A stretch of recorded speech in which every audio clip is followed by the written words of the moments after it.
কন্ট্রোভার্সিটা তিথি তুষারের সাথে নাকি আমার সাথে ভাই, যাকেই দেখি সেই ঘুরিয়ে ফিরিয়ে আমাকে টানে।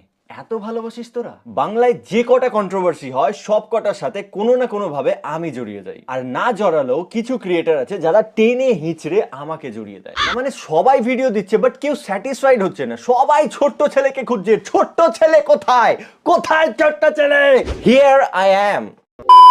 তো কি খবর বন্ধুগণ, আমি নিউজি ছেলে অ্যান্ড গাইজ আজকে আমার কাছে ইউটিউব রিলেটিভস বেশ কিছু ইম্পর্টেন্ট নিউজ রয়েছে, তো ভিডিও স্কিপ না করে শেষ পর্যন্ত দেখতে থাকো। প্রথমেই কথা বলবো ছোট্ট ছেলেকে নিয়ে। তো গাইজ ফাইনালি ছোট্ট ছেলে রিপ্লাই দিল তিথি তুষার ব্লগস ভার্সেস আয়নিক অংশু কন্ট্রোভার্সির উপর। রিসেন্টলি আয়নিক অংশু ছোট্ট ছেলেকে পোক করে তিথি তুষারকে রিপ্লাই দিয়েছিল বলেই অনেকে ছোট্ট ছেলের রিপ্লাইয়ের অপেক্ষায় ছিল। তো ফাইনালি অপেক্ষা শেষ। বেসিক্যালি ছোট্ট ছেলে রিপ্লাই ভিডিওতে বলে তিথি তুষারের স্ট্রাইক মারাটা ঠিক হয়নি, আমি অংশুর চেয়েও খারাপ রোস্ট দেখেছি, গালাগালি খিস্তি দিয়েও রোস্ট দেখেছি, তবে অংশু তুইও ধোয়া তুলসী পাতা নোস। আরো কি বলেছে আপনারাই দেখুন।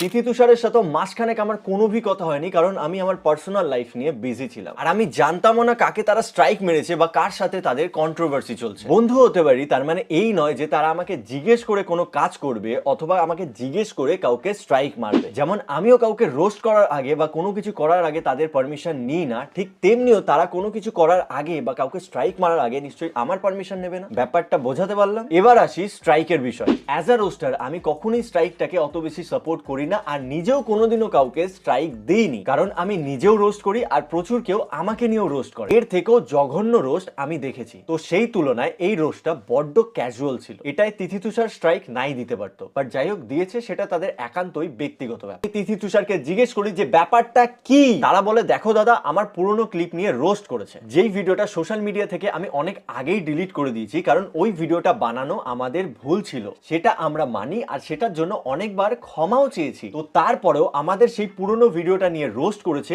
আর আমাদের মাকে টেনে এনেও রোস্ট করেছে, তাই আমি তাকে স্ট্রাইক দিয়েছি। বাট স্ট্রাইক দেওয়ার পরেও সেই ছেলেটা কোনো কন্ট্যাক্ট করেনি, সে যদি কন্ট্যাক্ট করতো আমি তাহলে স্ট্রাইকটা তুলে নিতাম। তো আমি বললাম যে এখন স্ট্রাইকটা তুলে নে, তো সে বলল যে সে স্ট্রাইকটা তুলবে না।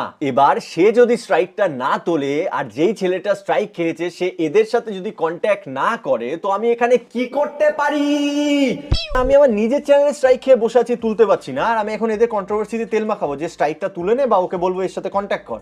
খেয়ে দে কাজ নেই আমার। তোদের দুজনের কন্ট্রোভার্সির জন্য একটা রিপ্লাই দেবো, আর সেটা হলো তোরা মারা। তো এই ছেলেটির বক্তব্য যে আমি লোকের মাকে কি কি বলি দেখো। তোমরা যার সাথে ঘুরে বেড়াও সেই ছোট্ট ছেলে অন্যের মাকে কি বলে একবার দেখে নাও।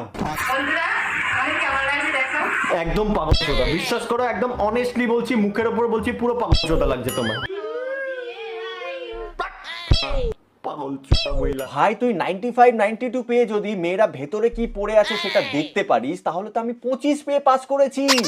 আর হ্যাঁ, অনেকেই বলছে ছোট্ট ছেলের মিক্স ওপিনিয়ন দিয়েছে, তিথি তুষারের হয়ে কথা বলেছে। একজন তার রিপ্লাই ভিডিওতে কমেন্ট করে লিখেছে ছোট্ট ছেলে তিথি তুষারের পা চাটা মাল, আর একজন লিখেছে কত টাকা ঘুষ দিল তিথি তুষার। তো যাই হোক, তোমরা কার দিকে, ছোট্ট ছেলের দিকে নাকি তিথি তুষারের দিকে নাকি আয়রনিক অংশুর দিকে, কমেন্টে জানাও। নেক্সট কথা বলবো বিশ্বজিৎকে নিয়ে। রিসেন্টলি বিশ্বজিৎ একটি প্রবলেম শেয়ার করে অ্যান্ড অনেকের করা কমেন্ট যেমন ইউটিউব ভিডিও কেন আসছে না তার উপর কথা বলে। বেসিক্যালি বিশ্বজিৎ জানায় তার পুরো গায়ে এক প্রকার গোটা গোটা কি বেরিয়েছে, তার জন্য প্রচুর ডিপ্রেসড অ্যান্ড ক্যামেরার সামনে আসতে পারছিল না। এইসব ঠিক হয়ে গেলে আবার ইউটিউবে ফিরবে। বিশ্বজিৎ এই বিষয়ে আরো কি বলেছে আপনারাই দেখুন। তো তোমার সবারই কথা হলে যে মহিলা নোরাসন ইউটিউব চ্যানেল কে নাই। বর্তমানে আমার কয়েকদিন থেকে শরীরটা খারাপ বলতে শরীরে কিছু গোটা গোটার মতন হচ্ছিল, ফোসার মতন। তো সেই জিনিসগুলো আরও সারে নেই। মোটামুটি 10-15 দিন থেকে আমি ইউটিউব চ্যানেল নাই, কারণ শরীরটা আমার ঠিক হলে অবশ্যই আমি ফিরে যাই নোরাসন ইউটিউব চ্যানেল। তো শরীরটা ঠিক হোক, আমি খুব তাড়াতাড়ি তোমার সাথে দেখা করলেছিলাম। চলো নেক্সট কথা বলবো জিলাম গুপ্তা অ্যান্ড বিশাল কুন্ডুকে নিয়ে। রিসেন্টলি ফিউ ডেজ এগো বিশাল কুন্ডু অর্থাৎ বিকে হলো মহালয়া নিয়ে একটি শর্ট ভিডিও বানায় অ্যান্ড সেই ভিডিওকে জিলাম গুপ্তা এরকম পোক করে মন্তব্য করলো। বেসিক্যালি বিকে হলো ভিডিওতে বলে মহালয়ার দিন সকালবেলা ওঠার লজিকটা ঠিক বুঝি না ভাই। আরো বলে আমিও বাংলা জানি, বাট মহালয়ার গায়ক বীরেন্দ্র কৃষ্ণ যে ভাষায় বাংলা আমায় শুনিয়েছে, যদি আজ আমি তার একটুও জানতাম তাহলে আজ আমি বাংলায় পিএইচডি করতাম। এই ভিডিওকে মন্তব্য করে জিলাম গুপ্তা ঠিক এইটা বলে। আর এই ভাই একে নিয়ে বিশেষ কিছু আমার বলার নেই।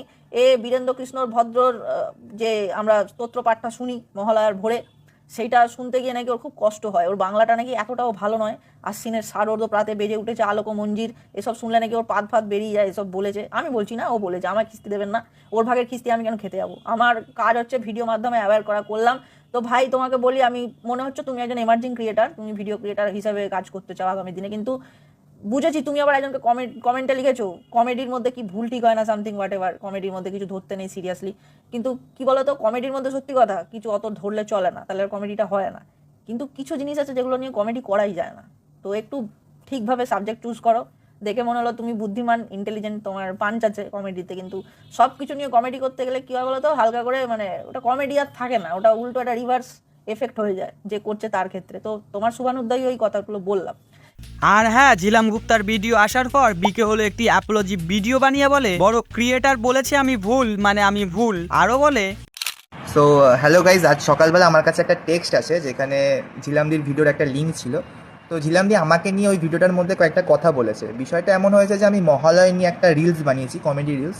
তো সেখানে আমি বীরেন্দ্রকৃষ্ণ ভদ্র প্লাস মহালয় নিয়ে কয়েকটা কমেডি করেছি, যেটা অনেকের ভালো লাগেনি, অনেকে আপত্তি জানিয়েছে। তো সেম জিনিসটা ঝিলামদি তার ভিডিওর মধ্যেও মেনশন করেছে। তো দেখো, বড় ক্রিয়েটার বলেছে আমি ভুল, তো আমি ভুল, আই অ্যাপোলোজাইজ, আমার কোনো দ্বিধা নেই, ঠিক আছে। আর যারা আপত্তি জানিয়েছে, যাদের খারাপ লেগেছে, তাদের কাছে আমার থেকে মানতে পারছি না ব্যাপারটা, তাদের কাছে আমার কাছ থেকে সরি, মানে আমি সরি বলছি ব্যাঙের মাথা। আর ঝিলামদির ভিডিওটার মধ্যে একটা জিনিস আমার খুব ভালো লেগেছে, যে ঝিলামদি আমাকে বুদ্ধিমান বলেছে, থ্যাংক ইউ। হ্যাঁ, যেটা কেউ বলে না। নেক্সট কথা বলবো এক আনএক্সপেক্টেড কোল্যাব নিয়ে। ইয়েস গাইস, তাহলে superstar Dev and Kunal Ghosh finally করে ফেললো কোল্যাব। রিসেন্টলি দেবের টেক্কা রিলিজ হবে পুজোয়, তারই প্রমোশন চলছে জোর কদমে। দেবের একটি প্রমোশনে তার সাথে কুনাল ঘোষ অ্যান্ড মদন মিত্রকেও দেখা যায়। হয়তো এই জন্যই দেবদাকে সবার থেকে আলাদা করে। কয়েকদিন আগে পর্যন্ত যে কুনাল দেবকে কটাক্ষ করে কথা বলছিল, সেই কুনাল আজ তারই দলে। দেব, ইউ আর এ জিনিয়াস। কোল্যাবের একটি ছোট্ট ক্লিপ শেয়ার করছি, আপনারাই দেখুন।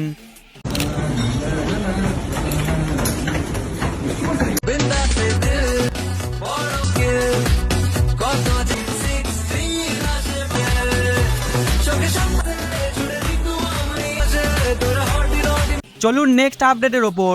নেক্সট কথা বলবো সৃজিত মুখার্জিকে নিয়ে। গাইস, রিসেন্টলি টেক্কার প্রমোশনের জন্য অভ্র আনপ্লাগড চ্যানেলে একটি ইন্টারভিউ দেয়, যেখানে তাকে জিজ্ঞাসা করা হয় দেব অ্যান্ড জিতকে নিয়ে একটি ফিল্ম করার কথা আপনি ভাবেন না? তার উত্তরে ডাইরেক্টর সৃজিত মুখার্জি এইরকম শকিং রিপ্লাই দেয়। বেসিক্যালি বলে, না, আমার মনে হয় না যেদিন আমার বানানো গল্প এতটাই স্ট্রং হবে অ্যান্ড তাদের সিনেমাতে দরকার পড়বে, তাহলে আমি ডেফিনেটলি তাদের কাছে অফার নিয়ে যাব। ইন্টারভিউতে সৃজিত মুখার্জি আরো কিছু ইন্টারেস্টিং কথা বলেছে, তো একটি ক্লিপ শেয়ার করছি, আপনারাই দেখুন।